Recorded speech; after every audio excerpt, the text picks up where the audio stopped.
Welcome back to our YouTube channel.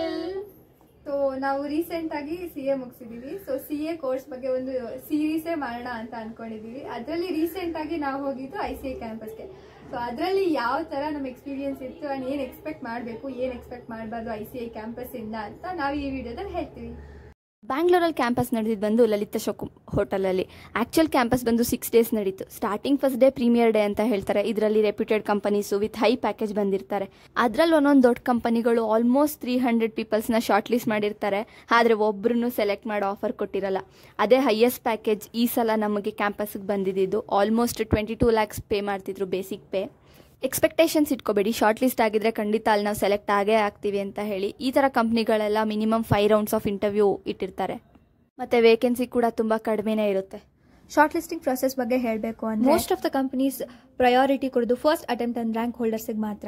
ನಮಗೆ ಬಂದಿದ್ದು short listing ಬಗ್ಗೆ ಹೇಳಬೇಕು ಅಂತ ಹೇಳಿದ್ರೆ ನಾವಿಬ್ರು ಕ್ಲಿಯರ್ ಆಗಿದ್ದು ಸೆಕೆಂಡ್ ಅಟೆಂಪ್ಟ್ ಅಲ್ಲಿ. ನಮಗೆ ಶಾರ್ಟ್ ಲಿಸ್ಟಿಂಗ್ ಬಂದಿದ್ದು Big 4 ಮತ್ತೆ Big 6 ಇಂದ ಮಾತ್ರ. ಒಂದೋ ಎರಡೋ ಕಂಪ್ನಿಗಳು ಕೂಡ ಬಂದಿದ್ವು, ಬಟ್ ತುಂಬಾ ಕಮ್ಮಿ ಪ್ಯಾಕೇಜ್ ಇತ್ತು. ಆಫ್ ಕ್ಯಾಂಪಸ್ ಇಂಟರ್ವ್ಯೂ ಏನಾದರೂ ಅಟೆಂಡ್ ಮಾಡಿದ್ರೆ ಆ ಕಂಪನಿ ಕ್ಯಾಂಪಸ್ ಅಲ್ಲಿ ಬಂದಿದ್ರೆ ನಿಮ್ಮನ್ನ ಅವರು ಸೆಲೆಕ್ಟ್ ಮಾಡೋ ಚಾನ್ಸಸ್ ತುಂಬಾ ಕಮ್ಮಿ.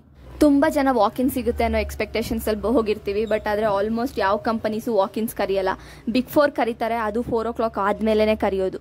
ಆಫ್ ಕ್ಯಾಂಪಸ್ ಬೆಟರಾ ಕ್ಯಾಂಪಸ್ ಬೆಟರಾ ಅಂತ ನಮ್ಮನ್ನ ಕೇಳಿದ್ರೆ ಆಫ್ ಕ್ಯಾಂಪಸ್ಸೇ ಬೆಟರು ಅಂತ ಹೇಳ್ತೀವಿ. ಯಾಕಂದ್ರೆ ಕಾಂಪಿಟೇಷನ್ ಹೆವಿ ಕಮ್ಮಿ ಇರುತ್ತೆ, ಸೆಲೆಕ್ಟ್ ಆಗೋ ಚಾನ್ಸಸ್ ಕೂಡ ತುಂಬಾ ಜಾಸ್ತಿ ಇರುತ್ತೆ. ಮತ್ತೆ more than 50% of the companies ಯಾವ್ದು ಕ್ಯಾಂಪಸ್ಗೆ ಬಂದಿದೆ ಅದು ಆಫ್ ಕ್ಯಾಂಪಸ್ ಕೂಡ ಹೈಯರ್ ಮಾಡ್ತಾ ಇರುತ್ತೆ.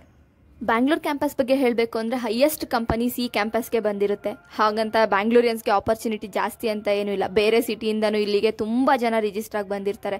ಸೊ ಕಾಂಪಿಟೇಷನ್ಸು ಜಾಸ್ತಿನೇ ಇರುತ್ತೆ, ಜನನೂ ಜಾಸ್ತಿ, ಕಂಪನಿನೂ ಜಾಸ್ತಿ. ಕ್ಯಾಂಪಸ್ಗೆ ಅಂತಾನೆ ಕಾಯ್ಕೊಂಡು ಕೂತ್ಕೋಬೇಡಿ. ರಿಸಲ್ಟ್ ಬಂದ ತಕ್ಷಣ ಆಫ್ ಕ್ಯಾಂಪಸ್ ಅಪ್ಲೈ ಮಾಡಿ. ಕ್ಯಾಂಪಸ್ಗೆ ಬರೋ ಅಷ್ಟರಲ್ಲಿ 1-2 ಆದರೂ ಆಫರ್ ಲೆಟರ್ ನಿಮ್ಮ ಕೈಯಲ್ಲಿ ಇಟ್ಕೊಳ್ಳಿ. ಪ್ರತಿ ಶ್ರಮಕ್ಕೂ ಫಲವಿದೆ. ಶ್ರಮದ ಬಗ್ಗೆ ಭರವಸೆ ಇದ್ದವರಿಗೆ ಫಲದ ಬಗ್ಗೆ ಅನುಮಾನವಿರುವುದಿಲ್ಲ.